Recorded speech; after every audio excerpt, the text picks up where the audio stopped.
Okay, box office top 10, beginning with Small Profits, which is on the television, so therefore, but we did talk about it last week. Tom in Leicester. After your chat about Small Profits, I watched all 6 episodes this weekend and felt compelled to share my thoughts. What struck me was how the show feels unique yet oddly familiar.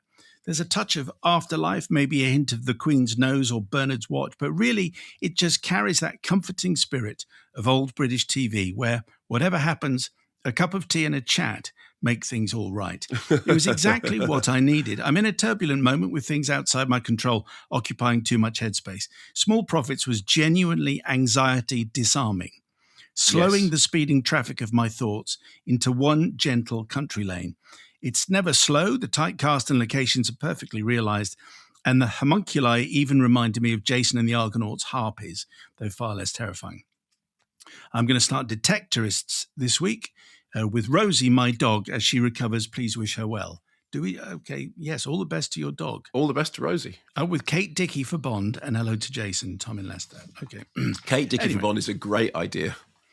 Number 15, If I Had Legs, I'd Kick You. Which I thought was terrific. Rose Byrne was at the BAFTAs and I walked behind her, but I was too starstruck to say, I think you're fab. Also, it must be very annoying if you're at the BAFTAs. You don't want somebody going, hello, you don't know me, but I think you're really good. But I think I like the film. It is like a panic attack. It is like a really, really anxious experience. A couple of people said, I can't believe that you referred to it as a comedy. I mean, it is comedic, but in that very darkly kind of Safdie brothers kind of way. And her performance is great. Duncan, who says he's from St. Evanage, which is probably Stevenage. But okay. Unless there's a place called St. Evanage. No, that's very good. That's like St. Ockwell, isn't it? Or, Clam. Yeah, we're just making Stevenage sound slightly grander. St. Evanage, very good. Anyway, Duncan says, long-time listener here, usually happy to sit quietly on the sidelines. The Lamb of God episode remains a favourite, but after the week I've had at the cinema, I felt compelled to write in. My wife and I are frequent visitors, 4 films a month minimum, sometimes 12. Wow. I often go solo for the more cultural films, largely to spare her complaints about pretentiousness, while I indulge in hidden meanings and arty flourishes. So with great anticipation, I went alone to an advanced screening of If I Had Legs, I'd Kick You. Sitting far too close to the front, a non-wife approved seat, I settled in, relieved not to have my usual in-house critic beside me. But as the film unfolded, pot-smoking estranged mother, water pouring from ceilings, invisible daughter, therapists therapizing therapists, I began to feel utterly out of my depth. One man several rows back was howling with laughter while I was still trying to work out what on earth was happening. I nearly fled, but having invested 45 minutes, I stuck it out, eventually deciding the seat was the best part and watching the rest with intermittent eye contact. Well. Strangely, though I'd never watch it again, I enjoyed recounting the ordeal. That's cinema, confusion, escapism, and the odd film that lingers.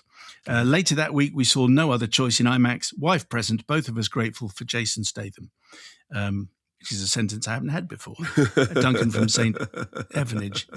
Anyway, so he wasn't a fan. 10 is, number 11 in America is Good Luck, Have Fun, Don't Die. Yeah. I mean, I reviewed this last week. It's the Gore Verbinski movie that wants you to think that it's completely anarchic and crazy, and the tagline is, from a completely unhinged Gore Verbinski. And I just thought it was far too corporate for its own good, and basically just recycled a bunch of riffs that we've seen a million times before in other films that are all better. Josh in Norwich. The film was fine.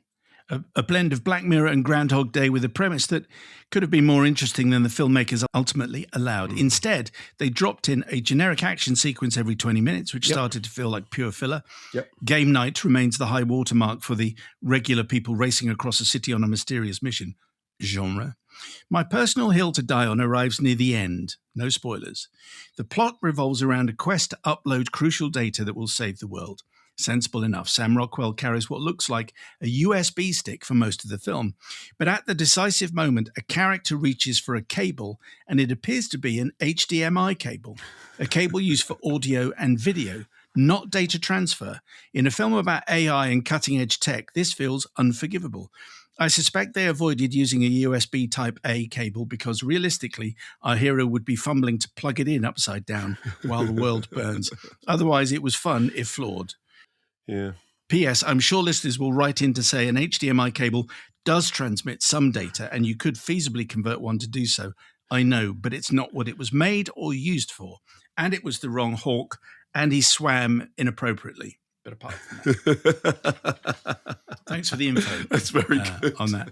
Number 9 is The Moment. Which I haven't seen. This is the Charlie XCX mockumentary. I know a couple of people who've seen it, said it's okay. So I will go and see that next week. But it's I don't know whether it's still going to be in the chart next week, but I'll go and see it anyway. Waste Man is at number 8. Which I thought was terrific. I thought it was very powerful. It was, prison dramas are an interesting proposition because it is very easy to make a formulaic prison drama. It's quite hard to make one that jumps out. And in the case of this, it did, largely because of the chemistry between the two leads and because it really has the gritty feel that that it's capturing that sense of claustrophobia really well. So no, I thought it was a very fine movie, very fine indie film. The King of Old School on our YouTube channel says, an excellent film. I have a friend who works as a prison officer. He mentioned he was rather impressed with the sense of realism this film projects. There we are. I like how the film gets to the point. It's a lean 1 hour and 30 minutes, and also how brutal it is, similar to a film which would have come out in the 1980s, which no one went to see.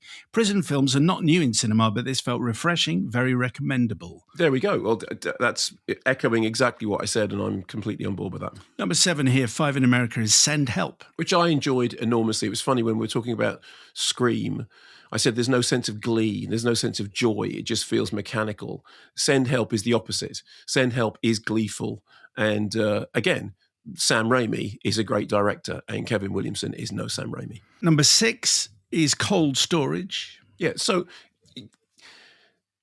do we have any mail about Cold Storage? No, we do not have any mail at all. Okay. I thought it was just like clunky and I had no hopes for it in terms of, this is it. This is its first week. This is it. I think next week it'll be gone. It's just not good enough. Okay, there you go. That's fine. Secret Agent is at number 5, number which 32 is in America. So good. And if you're not a subscriber to Take Two yet, then make sure you do subscribe because this week in Take Two, we're going to review the documentary that the director was making about Recife, which is the place that this plays out around about the same time. I thought this was just a terrific film because it was so many different genres all working together. Like it's something that sounds like it shouldn't work, but it does. And it was an interesting bit of correspondence about, we were talking about the severed leg, the legend of the severed leg, and there's a bit in the middle of it in which there's this whole thing. And I said that apparently, the press used this because there was press censorship at the time. And somebody wrote to me and said, yeah, it's actually more complex than that. It's that the police used, the newspapers used the severed leg as a way of talking about police brutality without looking like that's what they were doing. So if the more you know about that political backstory, the more entrenched it becomes. David Kosiel, bunch of numbers on our YouTube channel. Something I admired about this film when I saw it was that it seemed to be interested in keeping us guessing how it's all going to resolve. But then it manages to resolve everything in a way that does not grant conventional closure, that does not answer every question its narrative asks, and does this all deliberately and in such a manner as to reveal its actual thematic through lines. It's really one of my favourites of the year. Yeah, very good. Secret Agent at number 5. Number 4 here, 8 over there, Zootropolis 2. And when they got up to receive the BAFTA, they were referring to it as Zootopia, and then they had to correct themselves and say, sorry, Zootropolis, because because of language. Number 3 here, 4 in America is Crime 101. Which I'm a big fan of, and I'm glad to see that it is, it's in the top 3.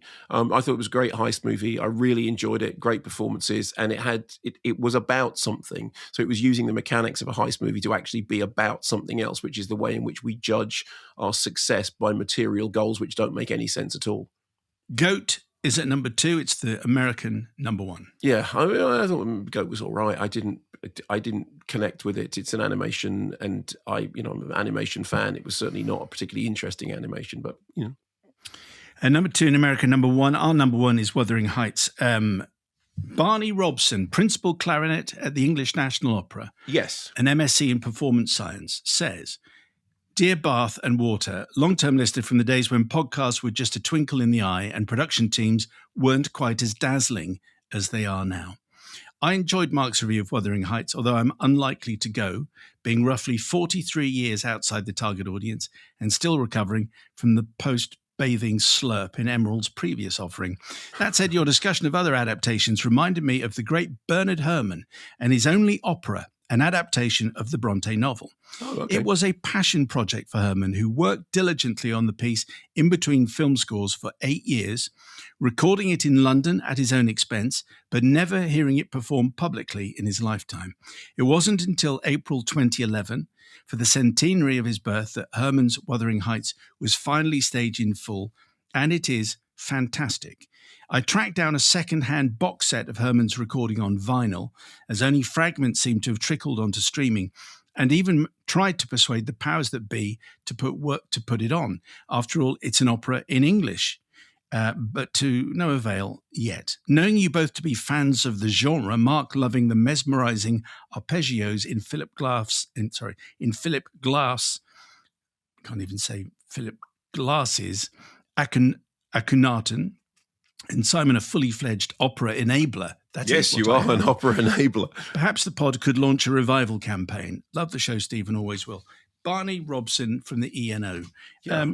That's interesting. I didn't know Bernard Herrmann had done a Wuthering Heights opera. No, I confess that I didn't know that either. And in fact, because Bernard Herrmann does feature in surround sound quite a lot. On the subject of Wuthering Heights, the film, yes. So I'm just looking at the current.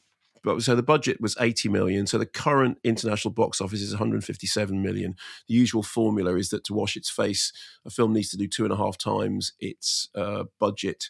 So it's getting towards 160. So it's going to be. It's not a runaway hit. It's not a runaway hit.